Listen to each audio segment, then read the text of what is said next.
આવી ગયા? બસ આવતા વેત મોબાઈલ લઈ લે હે, મોબાઈલમાં બેહી જાય લઈ. આપણી તો વાત નહીં સાંભળે, બોલો.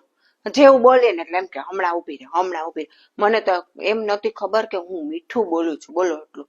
મને આટલા વર્ષ પછી મને ખબર પડી, મારા ફ્રેન્ડ્સોએ કીધું કે તમે મીઠું બોલો. આ લોકો સાંભળે તો ને, આપણને કોઈ દી સાંભળે ધ્યાનથી? જરાય ન સાંભળે, એમ જ કે ઊભી રહે ઊભી રહે. કોઈ દી આપણી વાત સાંભળી હોય તો ખબર પડે કે આપણે મીઠું બોલીએ કે કડવું બોલીએ. અને મીઠું બોલતા હોય તો તમને શું લાગે છે? આ લોકો આપણને એમ કે આપણે મીઠું બોલીએ? ના બોલે. આ કોઈ દિવસ એમ ના કે તું મીઠું બોલસ, તો તેને આપણી વાત સાંભળવી પડે. એટલે એ તો સારું થયું તમે બધા હતા તે મને કીધું કે હું મીઠું બોલું છું. ધન્યવાદ છો. આ ઇન્સ્ટાગ્રામ ને ફેસબુક ને તો આટલા વર્ષ સુધી અંધારામાં રહે, મને ખબર જ ના પડત ને.